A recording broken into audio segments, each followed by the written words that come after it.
हैं कमलेश सुतार, हमारे सहयोगी इस वक्त हमारे साथ लाइव जुड़ रहे हैं। कमलेश, क्या ये आखिरी दांव खेलते हुए इस वक्त नजर आ रहे हैं उद्धव ठाकरे? उन्होंने खुलकर फेसबुक के जरिए एक संदेश दिया है एकनाथ शिंदे और शिंदे गुट को कि सामने आइए, मुझसे बात कीजिए, क्योंकि सूरत से गुवाहाटी चले गए हैं एकनाथ शिंदे, आवाज गुवाहाटी तक पहुंचानी थी।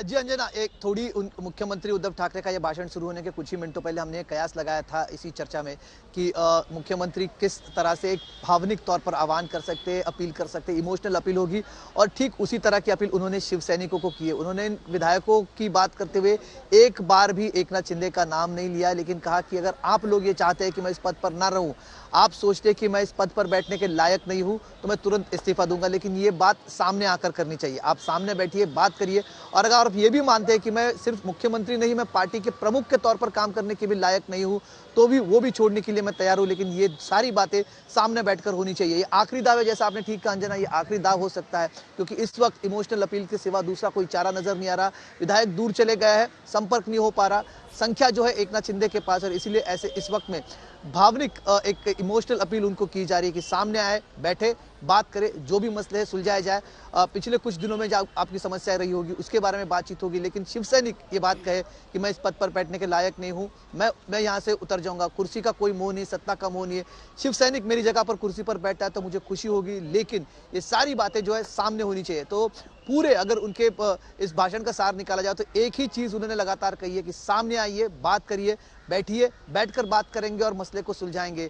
ये उन्होंने एक तरह से बात करने की कोशिश की है। कमलेश, हिंदुत्व को लेकर महाराष्ट्र के सीएम ने बताया कि जनता को संबोधित करेंगे, लेकिन संदेश गुवाहाटी के लिए था। बिल्कुल कमलेश, हिंदुत्व को लेकर बात फंसी हुई है, और खुलकर एकनाथ शिंदे बार बार ये कह रहे हैं कि ये वो बाला साहब ठाकरे वाला हिंदुत्व नहीं है जो आप कांग्रेस और एनसीपी के साथ समझौते के नाव पर पैर रख चुके हैं।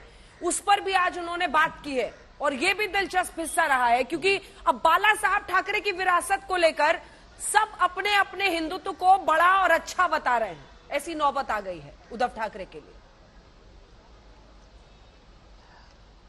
दो चीजें उन्होंने कही अंजना, इसमें जिसके बारे में जिक्र करना चाहूंगा। उन्होंने कहा कि जो लोग कहते हैं कि बाला साहब ठाकरे की शिवसेना नहीं रही, वो लोग इस बात को भी ध्यान रखें, इस बात को भी याद करें कि 2014 के चुनाव हमने अकेले के बलबूते पर लड़े थे। यानी 2014 के चुनाव में भारतीय जनता पार्टी और शिवसेना में काफी घमासान हुआ था। महाराष्ट्र के विधानसभा चुनाव में जब उद्धव ठाकरे की शिवसेना ने 63 सीटें जीती थी महाराष्ट्र में, और उस वक्त उन्होंने ये कहा था जो पद आपको मिले थे, मंत्री पद मिले थे, सीधा सीधा एकनाथ शिंदे को इशारा था, उनकी तरफ उनका इशारा था कि जो पद मिले थे आपको, मंत्री पद मिले थे, वो भी इसी नई शिवसेना की, जो बाला साहब ठाकरे की शिवसेना आप नहीं कहते हो, उसी के बदौलत आपको ये पद मिले थे। इस बात का भी ध्यान रखें। ये बात उन्होंने कही। दूसरी तरफ हिंदुत्व की बात कही, उन्होंने कहा हिंदुत्व बदला नहीं है, हिंदुत्व और शिवसेना दोनों एक ही सिक्के की दो बाजू है, जिन्हें कभी भी अलग नहीं किया जा सकता। और मैं पहला ऐसा मुख्यमंत्री होगा या फिर एक ही मुख्यमंत्री होगा जिसने on the floor of the house Hindutva के बारे में बात की है, और हिंदुत्ववादी होने की बात मैंने गर्व से रखी है। तो हिंदुत्व कौन सा बदला है, कौन से हिंदुत्व को लेकर आप सवाल खड़े कर रहे हो, ये भी सवाल उन्होंने एकनाथ शिंदे को लेकर दागा है, ये सवाल भी उन्होंने पूछा है।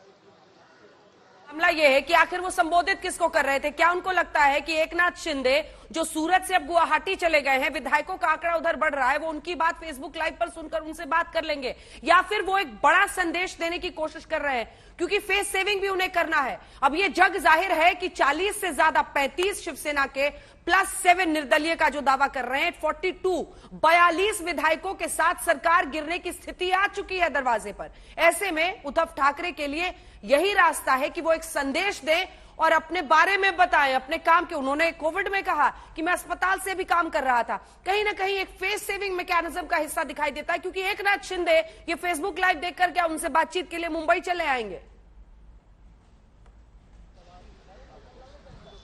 देखिए, अब एकनाथ ये जैसा आपने ठीक कहा, मैं जिस तरह से कह रहा था कि ये भले ही मुख्यमंत्री ने कहा होगा कि फेसबुक जनता के लिए संबोधन है, जनता के लिए संबोधन नहीं था, ना ही बागी विधायकों के लिए संबोधन था। ये संबोधन सिर्फ और सिर्फ एकनाथ शिंदे के लिए टारगेटेड था। और जो भी बातें, जो भी उनके तरफ से ऑब्जेक्शंस उठाए जा रहे हैं, कल इनका सबसे पहला ट्वीट जब आया था, मैं बाला साहब का शिव सैनिक हूं, तो उसी बात को जवाब देने की कोशिश उद्धव ठाकरे ने करी है। हिंदुत्व का मुद्दा उठाया तो हिंदुत्व के मुद्दे को लेकर बातचीत करने की कोशिश की, लेकिन साथ ही साथ एक सवाल उन्होंने दागा है कि आप ये चाहते हैं कि मुख्यमंत्री पद पर जो शिव सैनिक बैठा है वो चला जाए। अगर आप ये करना चाहते हो तो सामने बैठकर बात करें, उसके लिए मैं राजी हूं। तो कहीं ना कहीं एक इमोशनल यहाँ पे बात करने की कोशिश। ठीक है, मैं लौट रही हूँ। कमलेश, अगर आसपास कोई हलचल है जल्दी से बताइए। निकल चुके हैं यहाँ से। बताइए। शरद पवार थोड़ी देर में निकलने वाले हैं 6 बजे। सुप्रिया सुले यहां से निकल रही है। शरद पवार 6 बजे मुख्यमंत्री उद्धव ठाकरे से मुलाकात करने वाले हैं। इस संबोधन के बाद उनकी क्या प्रतिक्रिया रहेगी ये भी पता चलेगा, लेकिन थोड़ी देर में यहां से शरद पवार निकलेंगे। शरद पवार निकल चुके। शरद पवार और सुप्रिया सुले यहां से मुख्यमंत्री उद्धव ठाकरे को मिलने के लिए वर्षा उनके आधिकारिक निवास पर चले चुके हैं।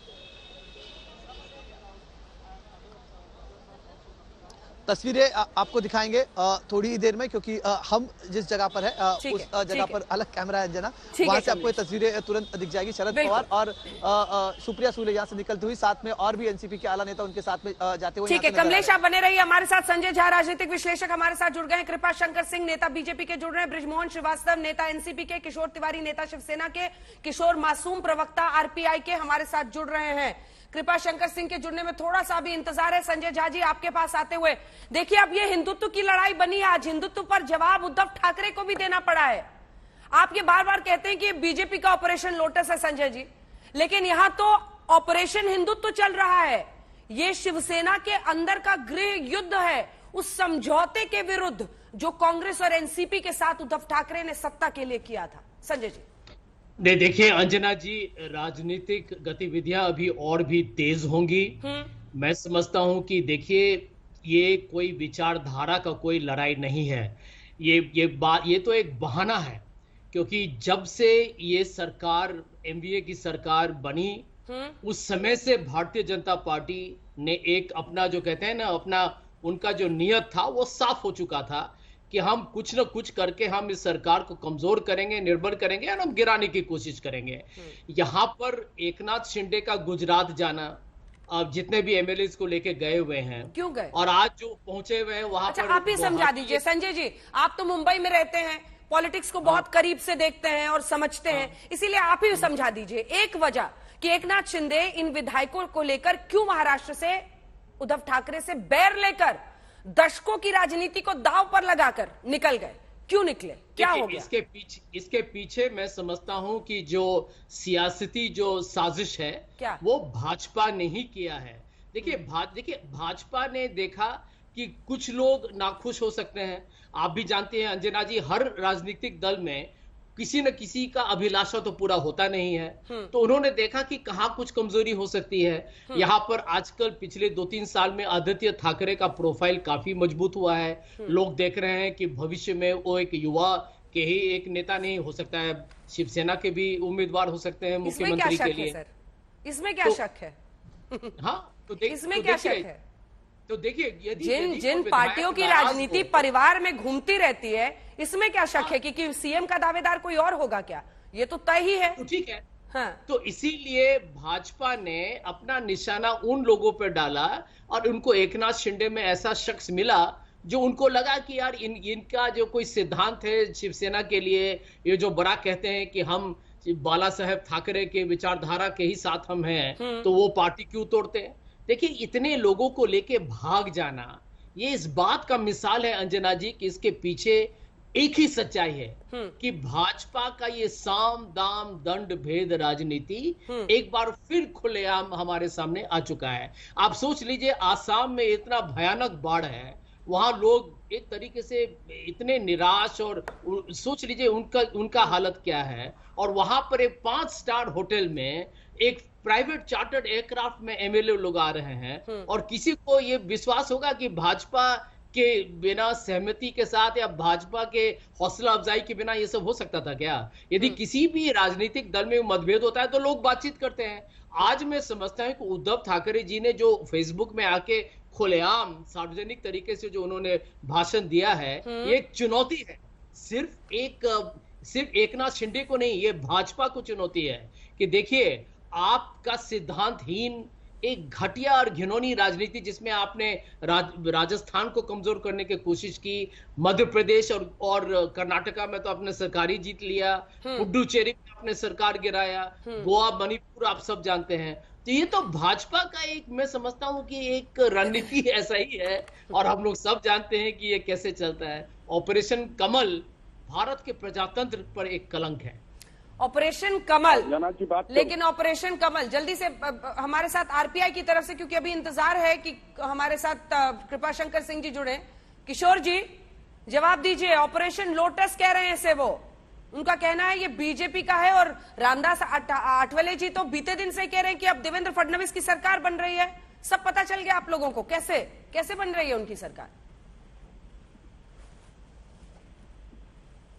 जी अपनी बात कहने का मौका दिया, तो मैं जैसा कि आपने कहा कि ऑपरेशन लोटस, ऐसा तो कुछ मामला नहीं है, लेकिन एक कहावत है कि जैसी नीयत ऐसी बरकत। 2019 में जब महाराष्ट्र विधानसभा के चुनाव हुए तो महाराष्ट्र की जनता ने आरपीआई, बीजेपी और शिवसेना को मैंडेट दिया, ना कि एनसीपी, कांग्रेस, शिवसेना को। लेकिन शिवसेना ने सत्ता के मोह में आकर और कांग्रेस एनसीपी की बातों में उन्होंने जो बरगलाया और सत्ता के मोह में जो सिद्धांतों से जो समझौता किया, बाला साहब ठाकरे की जो शिवसेना थी, उनके जो विचार थे उनको तिलांजलि देकर सत्ता के मोह में जो उनके साथ में जा बैठे, तो उनको आज उसका खामियाजा भुगतना पड़ रहा है। क्योंकि उनके जो भी विधायक हैं वो बागी नहीं है, मैं तो समझता हूं कि वो सिद्धांतिक हैं, वो असली सैनिक वही हैं। क्योंकि उनको लगता है कि जब एक समय के बाद जब इलेक्शन आएगा वापिस वो जनता के बीच में जाएंगे, तो किस मुंह से वो जाते।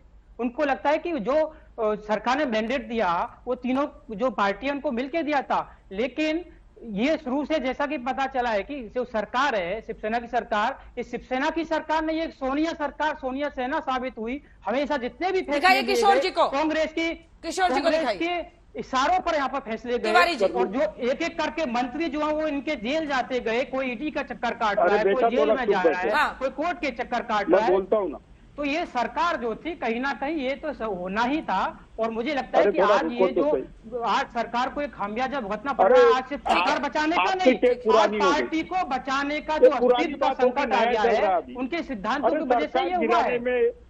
अरे सरकार गिरने की बात हो रही, ये देखो अंजना जी, अरे सर सरकार तो गिरेगी ही। मुझे लग रहा है कि आपकी पार्टी का जो अस्तित्व है वो भी अब गिर गया है। आप सरकार तो गिरने वाली है, लेकिन आप पार्टी को भी बचाइए। मासूम जी रुकिए रुकिए, अब जवाब सुनिए। जवाब देने दो। अरे तिवारी जी इतना गुस्सा ठीक नहीं है सर, इतना गुस्सा नहीं। सेना को बचाने का संकट इन पे पैदा हो। अरे रुकिए मासूम जी, मासूम जी बीच में नहीं, बीच में नहीं, विडम्बना है ये। बाला साहब ठाकरे आवाज नीचे कीजिए। नहीं, किशोर जी ये शाउटिंग मैच नहीं है, हल्ला बोल है। आज तक पर बैठे आप, प्लीज अपनी अपनी बारी में बोलिए।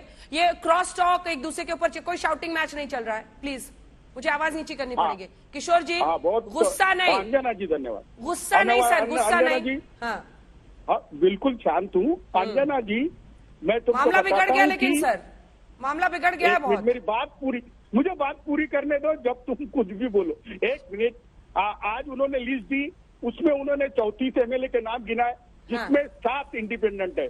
इसका मतलब उनके पास जो उसमें के नितिन देशमुख है वो तो लौट के अकोला आ गए, और उन्होंने जो अनुभव बताया कि उनकी जान पे पड़े थे, तो ये तो बहुत गलत है। अभी हमारे लोग, और अभी तो किशोर तिवारी जी, उद्धव जी कह रहे थे कि अगर एक भी शिव सैनिक विधायक मुझे कहेगा कि मैं सीएम पद पर बैठने लायक नहीं हूं तो मैं इस्तीफा दे दूंगा। अब आप लोगों को समझ नहीं आ रहा कि वो सूरत से गुवाहाटी क्यों जा रहे हैं, अभी तक समझ ही नहीं आया आप लोगों को। एक मिनट, अभी देखो, अब ये बात है, एकनाथ शिंदे जी ने आज ही बंबई आना चाहिए और मुख्यमंत्री से बात करना चाहिए। एकनाथ शिंदे ये असेट है, ये हमको लायबिलिटी नहीं है। मेरी बात समझो, एकनाथ शिंदे मुझे क्यों समझा रहे हैं सर? शिंदे साहब को समझाना है, शिंदे साहब समझने को तैयार ही नहीं है, आप मुझे क्यों समझा रहे हैं? अब तो बीजेपी के एसेट बन रहे हैं वो। अंजना जी, अरे अंजना जी, ईडी का सब प्रताप है, तो अगर ईडी को कौन सा ऐसा मामला ईडी का बताइए। नहीं, अब तिवारी जी आपको आगे बढ़ने नहीं दूंगी। ईडी का कौन सा मामला है बताइए जिसकी वजह से फंसे एकनाथ शिंदे, बताइए। ये देखो, उनके साथ जो भी लोग हैं, जैसे हमारे जाधव साहब बंबई के, उनकी वाइफ गई है, ईडी में फंसी हुई है। हमारे प्रताप नायक वो ईडी में फंसे हैं। अरे शिंदे साहब की बात कीजिए ना सर। एकनाथ शिंदे क्यों गए हैं? एकनाथ शिंदे पर ईडी का कौन सा मामला है? नहीं, एकनाथ शिंदे पाक साहब है, एकनाथ शिंदे ही जमीन के नेता है। एकनाथ शिंदे, हम सत्ता खो देंगे लेकिन एकनाथ शिंदे को खोना नहीं चाहते, ये हमारी जरूरत है। अभी आप समझ लो बात को, मुख्यमंत्री ने कहा है वो आके कह देंगे तो सीएम शिवसेना का ही बनेगा। मैं अभी क्लियर कर दे रहा हूँ, शिवसेना का ही रहेगा। लेकिन हमको जिससे हमने समझौता किया है उनसे तो हम दूर नहीं हो सकते। और बीजेपी क्या एकनाथ शिंदे के कंधे पर बंदूक रख के कह रही है कि बीजेपी की सरकार लाओ, बीजेपी की सरकार। अभी तो आपको ऐसी क्या लगता सरकार थोड़ी है आती है। तिवारी जी, आपको क्या लगता है विवेक कम है आपसे एकनाथ शिंदे के पास? नहीं, विवेक की तो बात है, वो तो उनके बहुत कंधे ही पर संयमी बीजेपी है। बंदूक रख के उन्होंने चलाएगी, उनको एक पता नहीं शब्द भी- चलेगा। नहीं, देखो, उन्होंने जो मुद्दे उठाए हैं, हाँ, सत्ता चलते वक्त प्रशासन में कोई तकलीफें हुई जिसको लेके वो नाराज है, सब एमएलए भी नाराज है। वो चीजें बहुत बुनियादी अच्छा है। क्या क्या है और ईमानदारी इस से पर बताइए। गौर किशोर होनी जी को चाहिए। दिखाइए मेरे साथ। किशोर जी ईमानदारी से बताइएगा, आदित्य ठाकरे का बढ़ता कद, हिंदुत्व पर आपका सॉफ्ट स्टैंड, जिसमें औरंगाबाद सबसे बड़ा एग्जाम्पल है, संभाजीनगर नाम रखने की बात हो रही थी, उस पर बैक ट्रैक कर गए उद्धव ठाकरे। क्या हिंदुत्व और आदित्य ठाकरे को ज्यादा तरजीह मिलना, ये दोनों वजह मैं सही बता नहीं। रही हूं ईमानदारी से? नहीं, आदित्य ठाकरे ये इशू नहीं है। इशू तो और देखो, औरंगाबाद संभाजीनगर का नाम, औरंगाबाद का संभाजीनगर नाम रखने की बात है। अभी हमारी साझा सरकार है। हाँ, हमारी जब शिवसेना की 2024 में फुल प्लेस सरकार आएंगी तो हम बना लेंगे। और जो मांगे एकनाथ शिंदे ने नहीं रखी, वो मांगे आप रख रहे। एकनाथ शिंदे पर क्या प्रेशर ला लिया कि देवेंद्र फडणवीस को सीएम बनाओ बोल रहे। अरे एकनाथ शिंदे खुद बनना चाहिए, हमारे उद्धव जी उनके लिए पद छोड़ देंगे। कैसा है, कुछ बुनियादी सवाल है जिस पर शिवसैनिक क्या एकनाथ शिंदे को सीएम बनाइएगा? कुछ नहीं है। है उनकी जो ईडी और सीबीआई जो केंद्रीय तपास यंत्रणा है, इनका दुरुपयोग जो है, ये दुरुपयोग का परिणाम है। ये कोई वो आरोप की लड़त नहीं है। वो आरोप आप लगाते रहिए। मैं पूछ रहा हूं कि प्रैक्टिकली अब क्या होगा। अब आपके पास नंबर्स नहीं है, आपके मुख्यमंत्री खुद कह रहे हैं कि रिबेल एमएलए में से कोई भी उनको सामने आके कहे कि आप इस्तीफा दे दीजिए, वो इस्तीफा दे देंगे। अब ऐसी सूरत में जब आपके नेता कह रहे हैं कि मैं इस्तीफा देना चाहता हूं, तो कैसे आगे होगा? मामला उनके पार्टी के अंतर्गत है। उन्हें आह्वान किया है, वो पार्टी के मुखिया है और बाला साहब ठाकरे के लड़के हैं। उनका आह्वान है, उनके पार्टी के नेताओं को, उनके जो एमएलए है उनको आह्वान है कि भाई मैं वो कह रहे हैं कि वो नो कॉन्फिडेंस मोशन का वो सामना नहीं करना चाहते। उद्धव ठाकरे ने साफ कह दिया है कि वो नो कॉन्फिडेंस मोशन का सामना नहीं करना चाहते। ऐसी सूरत में नो कॉन्फिडेंस मोशन के पहले ही वो इस्तीफा दे देंगे, ऐसा वो कह रहे हैं। वो खुद ही अभी उन्होंने पब्लिक स्पीच की, उन्होंने अभी सोशल मीडिया पर एड्रेस किया और उसमें उन्होंने क्लियरली कह दिया कि मैं नो कॉन्फिडेंस मोशन का सामना नहीं करूंगा, मैं पद छोड़ दूंगा। अब ऐसे मुख्यमंत्री के साथ अभी भी कांग्रेस और एनसीपी खड़ी रहेगी या उससे पहले ही कांग्रेस एनसीपी कुछ सोचने के लिए तैयार हो गई? नहीं, देखो, मैदान छोड़ना काम हमारा नहीं है, वो उनके पार्टी के अंतर्गत का मामला है। हमने महाविकास आघाड़ी सरकार बनाई थी, उसमें अगर मुख्यमंत्री पोस्ट पे रहना नहीं चाहते तो उनका इशू है वो, लेकिन उनके पार्टी का अंतर्गत मामला है। उसमें अगर वो रहते हैं तो हम उनके साथ है, नहीं रहते तो हमारा इशू नहीं है। आप अपोजिशन में बैठने को तैयार है, आप और एनसीपी? हमने तो पहले ही तय कर लिया था कांग्रेस ने, हमने तो अंधेरे में सरकार नहीं बनाई थी। नहीं तो अभी तो अंधेरा होना बाकी है, तो अभी ये बता दीजिए कि आप अपोजिशन में जाने के लिए तैयार है? उद्धव ठाकरे का जिस तरीके से रवैया दिख रहा है, मैंडेट मिला था वो मैंडेट के साथ हम थे। हमने कोई सरकार तोड़ना और ये करने का काम हमने नहीं किया। बीजेपी ने जो शिवसेना को बाजू करने का ये जो काम किया था, उसका जो राष्ट्रवादी और उन्होंने सरकार बनाई थी अंधेरे में, तो कांग्रेस का उसमें कहीं कोई इन्वॉल्व नहीं था। और जब शिवसेना और एनसीपी जब कांग्रेस के पास आई, तब हमारे नेता सोनिया जी ने ये भूमिका ली।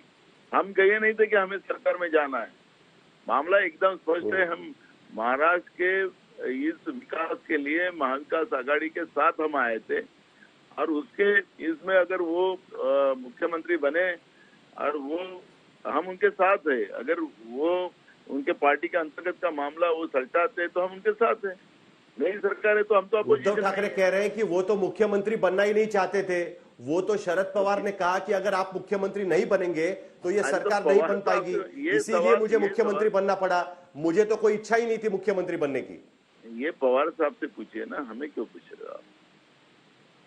ठीक है, तो अभी की सिचुएशन में क्या है? आप सिर्फ वेट एंड वॉच करेंगे? उद्धव ठाकरे के इस्तीफे हम का लोग तो इंतजार वेट एंड करेंगे? वॉच में ही है नो ना, confidence motion, wait and watch में ही हम लोग। हमें कोई हमें कोई इसमें बहुत ज्यादा हम लोगों ने हमारा इन्वॉल्व है ही नहीं। हमने सरकार में भी हम बहुत साइड को इसमें ही थे, हम लोग बहुत सरकार के इन्वॉल्व में नहीं थे। शरद पवार जी सरकार के रिमोट कंट्रोल थे और उसका उल्लेख भी अभी उद्धव ठाकरे जी ने भी किया था। तो इसलिए हमने बोला है कि जो भी है हम महाविकास आघाड़ी के साथ है और लड़ेंगे।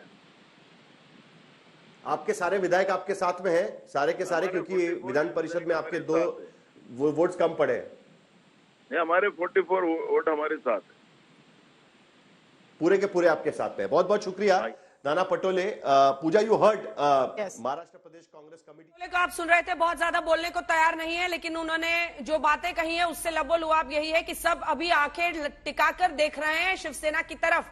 क्या होता है, कांग्रेस पार्टी एनसीपी दोनों के लिए ही परेशानियों का सबब जरूर है, लेकिन आगे का रास्ता क्या निकलेगा इसी पर सबकी नजर है। सबको इंतजार है इस बात का। उद्धव ठाकरे तो कह रहे हैं कि मैं नो कॉन्फिडेंस मोशन का सामना नहीं करूंगा, मैं इस्तीफा दे दूंगा, लेकिन सामने आकर बात करें तमाम नेता। सुभ्रष्टा हमारे साथ जुड़ी हुई हैं। सुभ्रष्टा, आपने सुनी उनकी बातें तिवारी जी की। तिवारी जी कह रहे हैं कि बीजेपी का ही किया धरा है। संजय राउत से लेकर पूरी की पूरी शिवसेना बार बार इशारा कर रही है। संजय झा जी बैठे हुए हैं कांग्रेस की तरफ से, सबका यह मानना है। एक राजनीतिक विश्लेषक के तौर पर ही संजय जी प्रो कांग्रेस कह देते हैं, लेकिन सुभ्रष्टा सबका यह मानना है कि ऑपरेशन लोटस है, कमल खिलाने की वजह से आप लोग ये दलदल महाराष्ट्र विकास आघाड़ी में बना रहे हैं।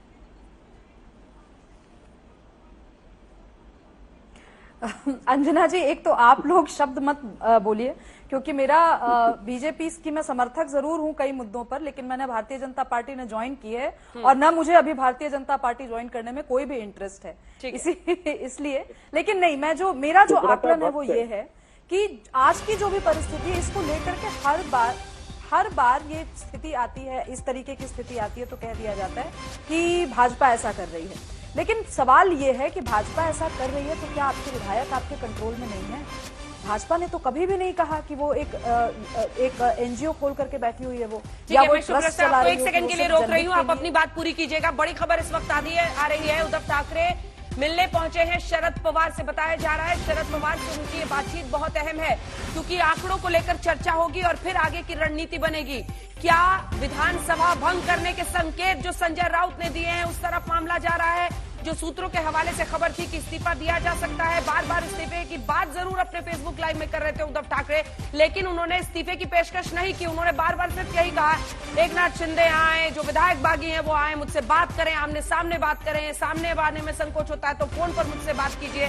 यानी सारे लाइन व्यस्त नजर आ रहे हैं, लाइन कट गए हैं, और इसीलिए फेसबुक लाइव के जरिए ये बातचीत की पेशकश की गई है। उद्धव ने एकनाथ शिंदे से आज सुबह भी बात की थी, लेकिन दिलचस्प यह है कैबिनेट बैठक से पहले उद्धव ने शिंदे से बात की थी। और ये भी आपको दिखा देते हैं शरद पवार से मुलाकात के लिए इस वक्त की तस्वीरें। सुनाइए मौसमी क्या कह रही। मौसमी बताइए। मौसमी, परिचय देते हुए अपना जो गठजोड़ है अपने अलायंस पार्टनर के समर्थन में एक नैतिक आधार पे, सैद्धांतिक आधार पे सपोर्ट करने के लिए शरद पवार पहुंचे हैं वर्षा। कैमरा पर्सन संजय के साथ मौसमी सिंह, मुंबई आज तक। हालांकि आज कमलनाथ ने बताया था कि कोविड पॉजिटिव हो गए हैं उद्धव ठाकरे और इस वजह से कमलनाथ नहीं मिल रहे हैं उद्धव ठाकरे से। वीडियो कॉन्फ्रेंसिंग के जरिए ही कैबिनेट की भी बैठक की बात हुई थी, लेकिन अब खबर आ रही है कि शरद पवार वर्षा में उनसे मिलने पहुंच गए। खैर, क्या डिटेल है इसका, असल में थोड़ा सा इंतजार करते हैं, तस्वीर साफ होगी। सुभ्रष्टा, अपनी बात पूरी कीजिए। जी, तो मेरा यही कहना है कि कोई भी पॉलिटिकल पार्टी अपना पॉलिटिकल बेस एक्सपैंड करने के लिए उसको जो तिकड़म भिड़ानी होती है वो भिड़ाती है। वो एक सफल राजनीतिक स्ट्रैटेजी का हिस्सा है, तो इसमें तो बहुत ज्यादा इशू नहीं होना चाहिए। का भी समर्थन हो रहा है, बीच में बोला नहीं, समर्थन हो रहा है। नहीं तिवारी जी सुब्रता, ऐसी तो बात तिवारी जी, मुझे ये समझ में नहीं आ रहा कि आपकी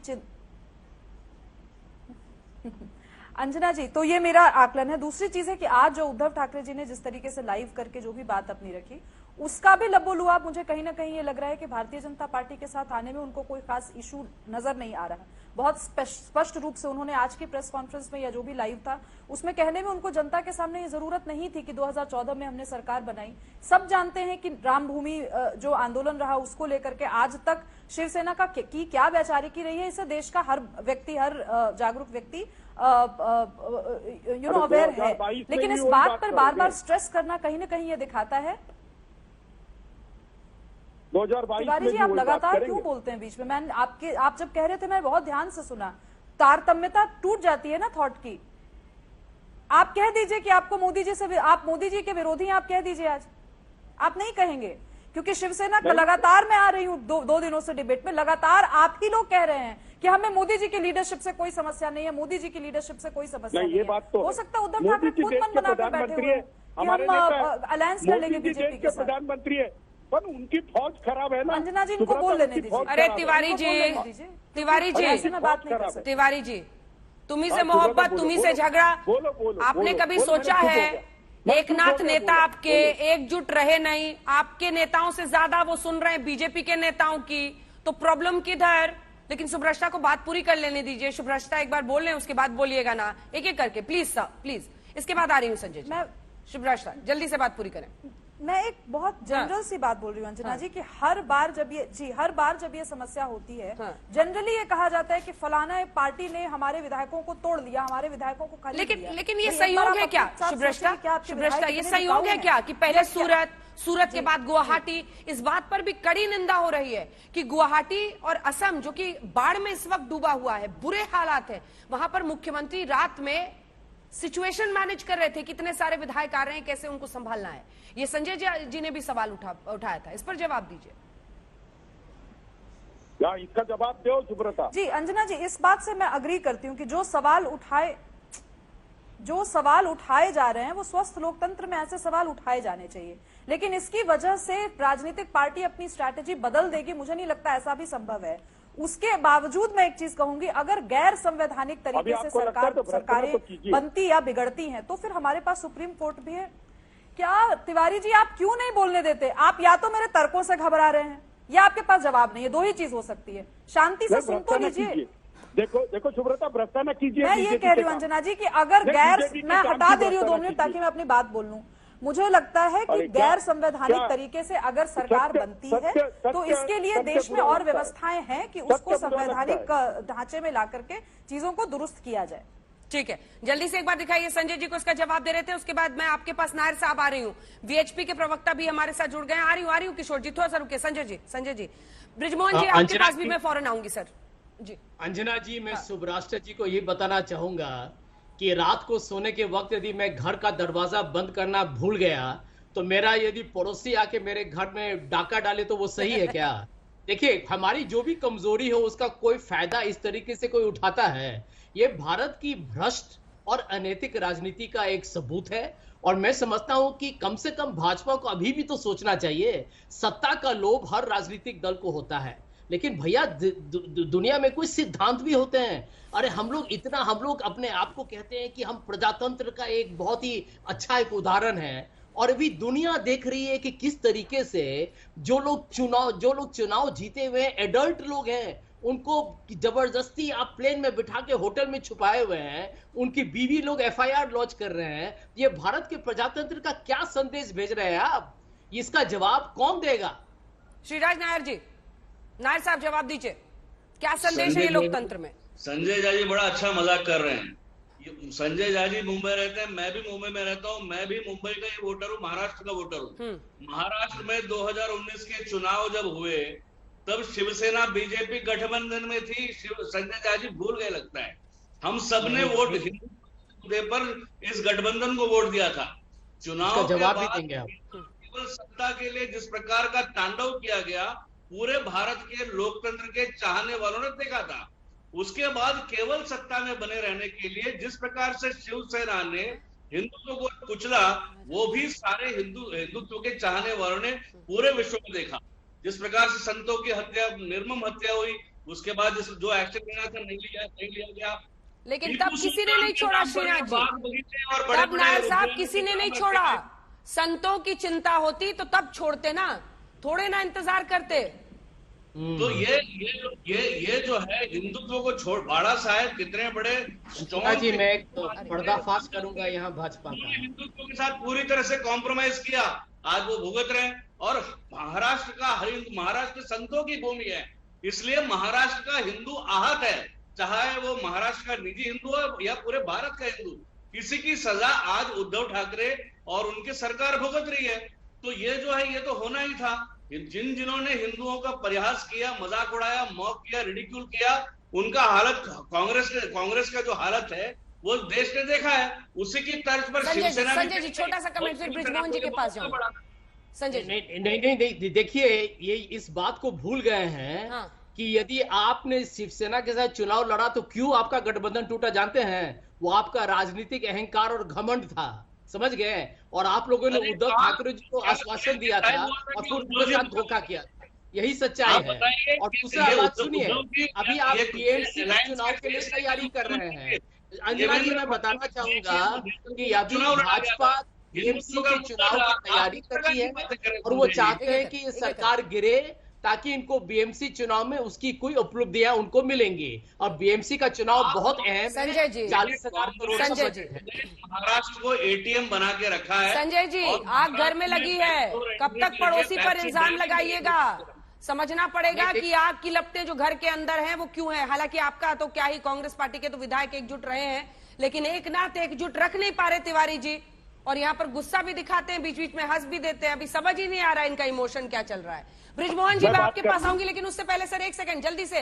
बृजमोहन जी मैं आपके पास आऊंगी। शरद पवार अजीत पवार को तो मना ले गए थे, शपथ तक ले लिया था अजीत पवार ने, लेकिन संकट मोचक के तौर पर मना लिए। लेकिन क्या उद्धव ठाकरे उस तरह के नेता नहीं साबित हो रहे? वो एकनाथ शिंदे को नहीं मना पा रहे हैं, यानी अजीत पवार एकनाथ शिंदे अलग अलग स्थिति में दिख रहे हैं। एकनाथ शिंदे मानने को तैयार नहीं है। जल्दी से आपको सुना देते हैं उद्धव ठाकरे ने क्या कहा है।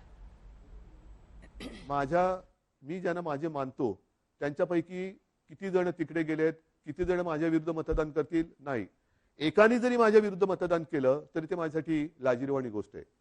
आणि म्हणून मला एकही मत माझ्यावरती त्यांना अविश्वास ठराव दाखवण्याची वेळ येऊ नये म्हणून त्यांनी मला सांगावं। मी कुठेही त्या नावाचा उच्चार करणार नाही, वाच्यता करणार नाही। तुम्ही सांगा मी मुख्यमंत्रीपद सोडलं, बस याच्यावर आणखीन काय सांगू? मी माझं मन घट्ट करून तयारीने बसलेलो आहे।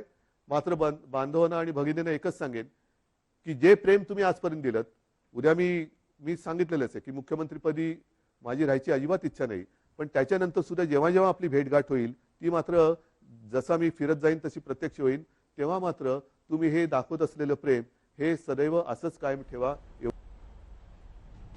तो उद्धव ठाकरे ने क्या कहा है वो तो आपने सुन लिया है, लेकिन जल्दी से आंकड़ों के नजरिए से आपको बता देते हैं कि किसका पलड़ा भारी दिख रहा है। और इसीलिए अब हमने आपके लिए पूरी स्थिति को बहुत आसान और सरल बना दिया है। कितने उद्धव ठाकरे के साथ, कितने उनके विरुद्ध, यानी देवेंद्र फडणवीस की तरफ, क्योंकि एकनाथ शिंदे का झुकाव उसी तरफ होने वाला है। वो गुजरात से लेकर असम पहुंच रहे हैं। तो सबसे पहले उद्धव ठाकरे की क्या स्थिति बनी हुई है, तो सोचिए, आप कल्पना कीजिए, 55 से आंकड़ा 20 पर पहुंचता हुआ दिखाई दे रहा है। 35 बागी विधायक शिवसेना के। हालांकि अगर एकनाथ शिंदे ने 2 और नहीं जोड़े तो उन पर एंटी डिफेक्शन लॉ यानी दल बदल कानून लग जाएगा। उन्हें रिजाइन करके फिर से चुनावों का सामना करना पड़ेगा। तो ये वाला आंकड़ा यहां पर है। शिवसेना में बचे 20 और कुल बागी हो गए 35।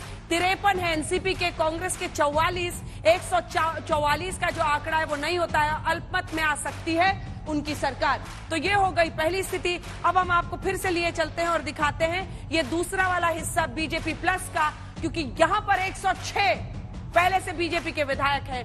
47, ये जो आंकड़ा आप देख रहे हैं 47 का, अगर ये 47 जुड़ जाता है तो कुल 160, क्योंकि 7 अन्य पहले से उनके साथ है, बहुमत के आंकड़े से बहुत ज्यादा यानी बनती हुई दिखती है देवेंद्र फडणवीस की सरकार। और यही सबसे बड़ी मुसीबत है। आइए आपको सीधे लिप एक बार फिर से लिए चलते हैं। हमारे साथ बृजमोहन जी एनसीपी का पक्ष रखने के लिए जुड़े हुए हैं। बृजमोहन जी, क्या यहीं पर वो फर्क साफ दिख जाता है उद्धव ठाकरे में और शरद पवार में? उद्धव ठाकरे ने अजीत पवार को शपथ लेने के बावजूद मना लिया था, लेकिन एकनाथ शिंदे, अब तो 2-3 दिन हो गए सर, 2 दिन हो गए, मानने को तैयार नहीं। अंजना जी, आदरणीय शरद पवार जी की किसी से तुलना करना मैं सोचता हूँ शायद ठीक नहीं है।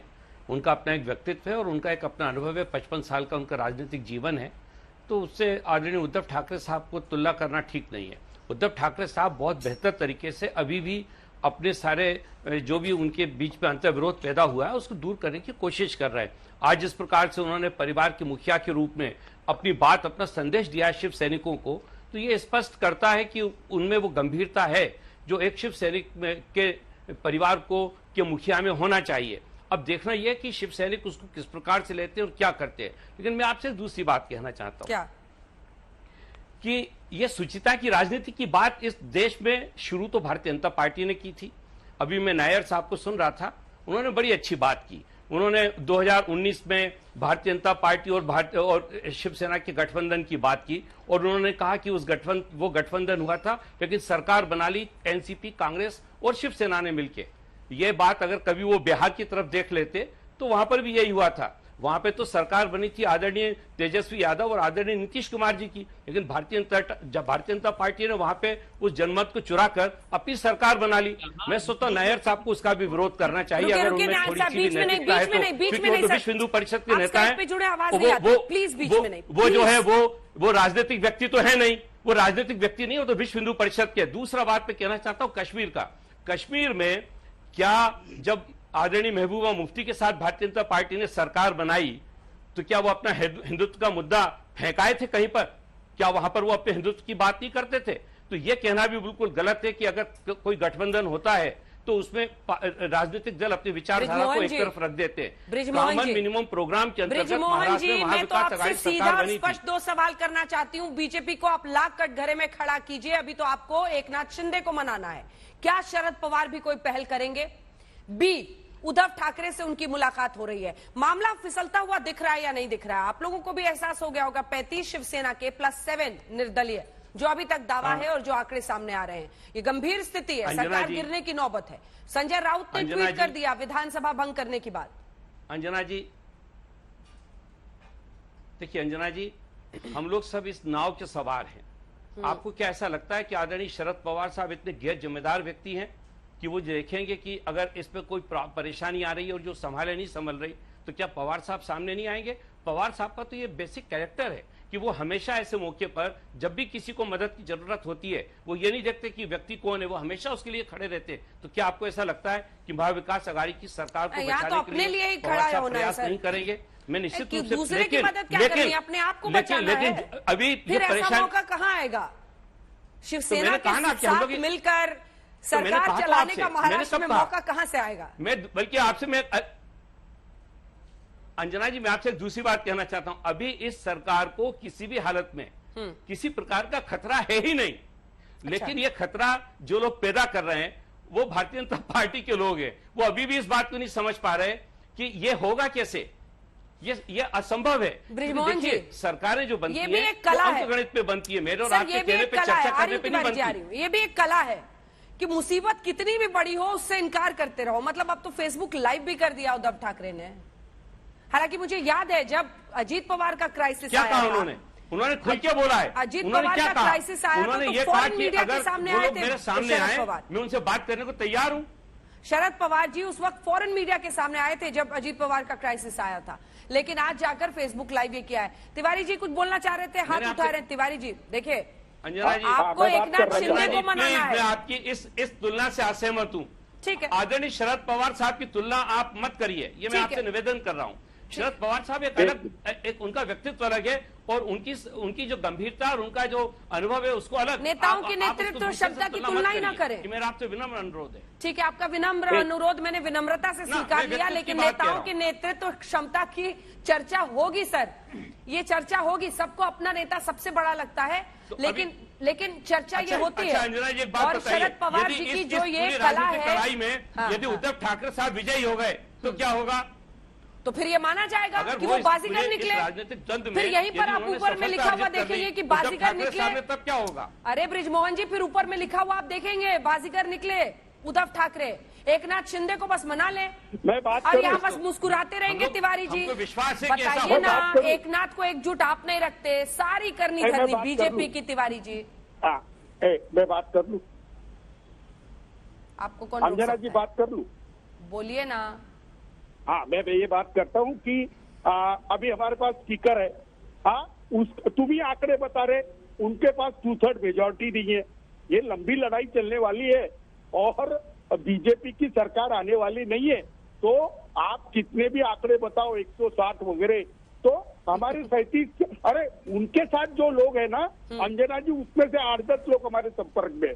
हाँ, और बम्बई के कल से 4 लोग संपर्क में ही चल रहे हैं। शिंदे ने लिस्ट में दिए। संपर्क टूटा हुआ है सर, संपर्क टूटा हुआ है। मुख्यमंत्री जी ने फेसबुक लाइव में कहा कि मुझसे बात कीजिए, संकोच होता है सामने में तो फोन पे बात कीजिए। ये सब उद्धव ठाकरे साहब को बोलना पड़ रहा है सोशल मीडिया के जरिए। अरे भाई, किशोर मासूम, ठीक है, आ रही हूँ तिवारी जी से। किशोर मासूम, किशोर मत में है, हाँ। इनको नैतिक जिम्मेदारी रहते हुए मुझे लगता है उद्धव जी को अब इस्तीफा दे देना चाहिए, मुझे ऐसा लग रहा है। अंजना जी, हाँ ब्रिजमोहन जी, मुझे तो एकनाथ शिंदे साहब का एक बयान याद आ रहा है। हाँ, सुबह एकनाथ शिंदे साहब को मैं सुन रहा था, उन्होंने कहा मैं शिव सैनिक था, हूं और रहूंगा। इनके इस स्टेटमेंट में सारी हकीकत छुपी हुई है और ये भारतीय जनता पार्टी के लिए भी संदेश है कि वो शिव सैनिक को नहीं बदल पाएंगे और हो सकता है। अच्छा, तो वो बीजेपी शासित राज्यों में क्यों ही घूम रहे हैं? रणनीतिकार है, मैं ये नहीं कहता तो कि सामने से हैं। असम में बाढ़ का दौरा करने गए हैं फिर, या काजीरंगा नेशनल पार्क? मैं काजीरंगा, और अब गोवा भी आ रहे ना। मैं ये नहीं कह रहा, मैं ये कह रहा हूं उनका जो बयान है उस बयान को भी हमको गंभीरता से लेना चाहिए। खाली हम विपक्ष की बात माने ये भी तो ठीक नहीं है। एकनाथ शिंदे साहब ने क्या बोला, आप ही के चैनल पे मैंने सुबह सुना था, मैं शिव सैनिक हूं, था और रहूंगा। इसका क्या तात्पर्य है बताइए? यही तो कह रहे हैं कि असल हिंदुत्व वाले शिव सैनिक उनके साथ हैं। नहीं छोड़ रहे, समझे नहीं आप, डिटेल नहीं समझे, फाइनल पॉइंट नहीं समझे। ठीक है, मैं लौट रही हूँ। किशोर मासूम जी जल्दी से, नायर साहब आ रही है, उसके बाद आ रही है तिवारी जी जो बोल रहे हैं। किशोर मासूम, ये मन समझाने के लिए बातें अच्छी हैं इनकी, लेकिन अभी हालात एकदम स्पष्ट हो चुके हैं। मुझे लगता है कि आदरणीय उद्धव ठाकरे जी को अब इस्तीफा दे देना चाहिए नैतिक जिम्मेदारी लेते हुए। सरकार अल्पमत में है, आगे का जो भी प्रक्रिया है वो होगी, लेकिन ये मन समझाने के लिए जो तरह तरह की बातें कर रहे हैं कि शिंदे साहब ने कहा है कि मैं अभी भी शिव सैनिक हूँ, इसमें कोई दो राय नहीं है। लेकिन शिव सैनिक का उनका असली तात्पर्य आप नहीं समझ रहे हैं। वो अब शिवसेना नहीं रही है जिसके वो अपने आप को सैनिक बता रहे हैं। इस्तीफे हम लोग मांगते हैं, कौन सा मुख्यमंत्री इस्तीफा देता है, थोड़ा बताइए। कहाँ से ले आए तुमने, कहाँ से ले आए? अरे तुम्हारा कुछ जमने वाला नहीं है और बीजेपी का भी कुछ जमेगा नहीं। होगा तो महाराष्ट्र में ज्यादा चुनाव होगा, ज्यादा से ज्यादा चुनाव होगा। मैं अभी बता रहा हूँ। बहुत अच्छा है, ये भाई समझाने वाली बात है, बहुत अच्छी लगी मुझे आपकी। आप तसल्ली दीजिए अपने आप को। लेकिन तुम राजनीति करने वाली पार्टी कहाँ आके खड़ी हो गई है, ये तो देखिए। तुम कहाँ, यही अहंकार आपको ले डूबा है तिवारी जी, यही अहंकार। मैं इसी अहंकार की बात कर रहा हूँ। अहंकार किसका, अहम किसका, टूटेगा कौन? क्योंकि सामने की तस्वीर फिलहाल उद्धव सरकार के लिए खतरे की घंटी है। हालांकि उन्होंने बार बार कहा कि वो इस्तीफा देंगे, लेकिन ऐसी कोई पेशकश उन्होंने पहले के अटकलों के मुताबिक नहीं लगाई है। दूसरी तरफ 35 शिवसेना के प्लस निर्दलीय 7 विधायकों का दम भरते हुए एकनाथ शिंदे अब भी चुनौती दे रहे हैं उद्धव ठाकरे को। देखते रहिए आज तक।